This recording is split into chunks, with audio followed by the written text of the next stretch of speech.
Hello, this is Nas Babar from NB Network Lessons. Hope you guys are doing okay. Today the topic of discussion is network VLANs or virtual LANs. So I'm sure that all of you guys, network guys, know already what a VLAN is. But let me just go ahead and give you a refresher. It'll be short and then you will enjoy part 2, which will be coming along soon. So let's go ahead and get started. We have a huge building. We've got a switch. We've got a baseball team right here.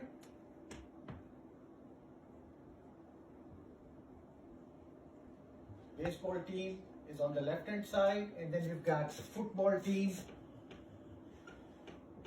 on the right hand side of the building.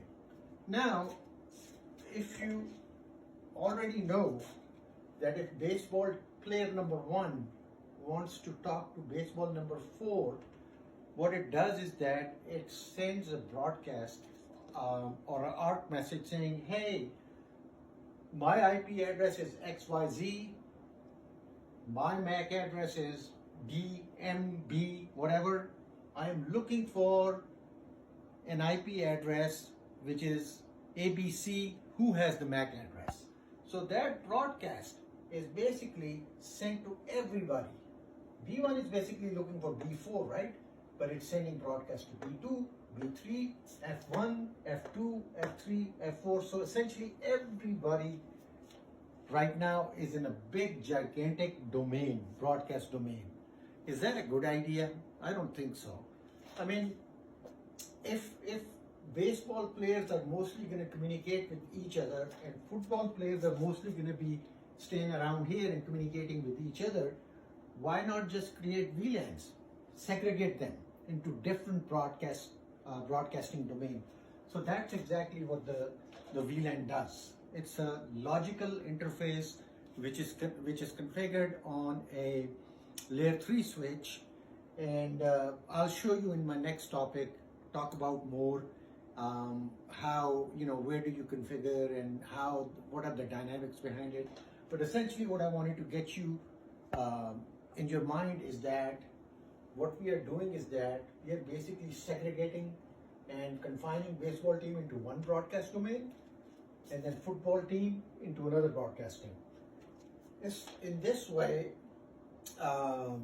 essentially the baseball team traffic will be confined here, football team will be confined here, F1, F2, F3, F4 can, basically chat amongst each other. If they want to go to baseball team, then we have to come up with routing, which I will touch base in my next lecture.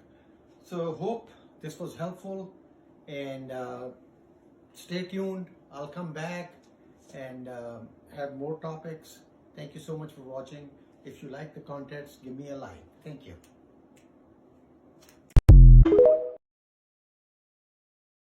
Hello, this is Nas Babar again.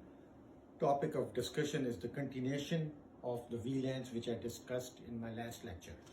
So let's go ahead and get into it. VLAN, virtual LANs, this is part 2. By the way, total number of VLANs which you can have is 4096. You cannot use VLAN number 1 because it's default VLAN. In other words, if you don't specify, if you configure a port, switch port, and you don't specify the VLAN, it's gonna take VLAN 1. So be mindful of that.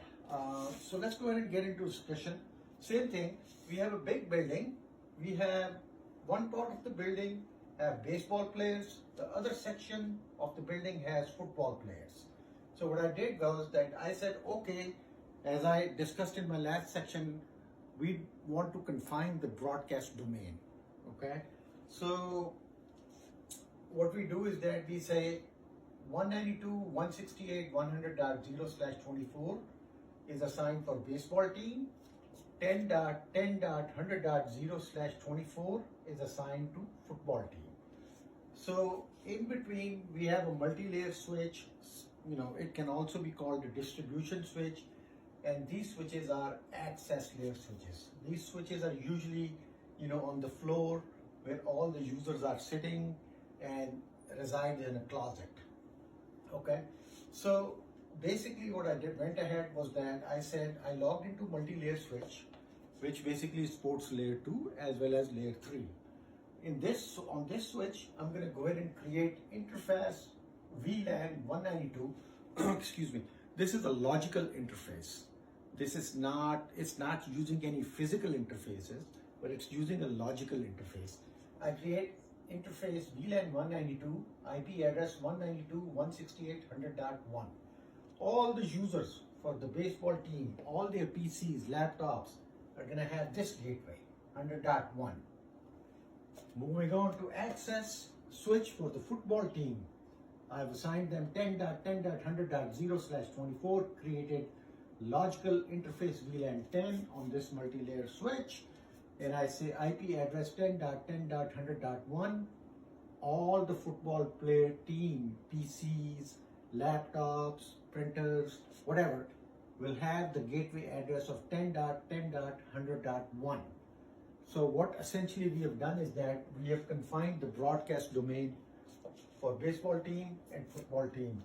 If any football player wants to look at another football player, it sends a broadcast saying, hey, who has this IP address? And then whoever has that IP address, they send a unicast back, and that's how the transaction is completed. And all the MAC tables and ARP tables are within this switch. So we've discussed this now. One thing which I just want to touch base is that what if the baseball team member who reside on 192.168.100.0/24 would like to send an email or talk to or chat or whatever to a football player? Is that possible? No, it's not possible. Why is it not possible? Because in order to send traffic from one IP subnet, which is on a different VLAN, to another IP subnet, which is on another VLAN, we need routing. In between, we need routing to route the traffic. And we use routing, dynamic routing protocols like OSPF, which is very popular. EIGRP is a Cisco proprietary, which I've seen few cases where EIGRP is still used, but mostly OSPF is used.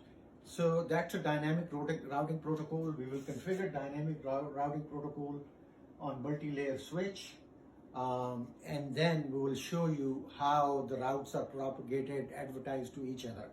So stay tuned. I will get back to you.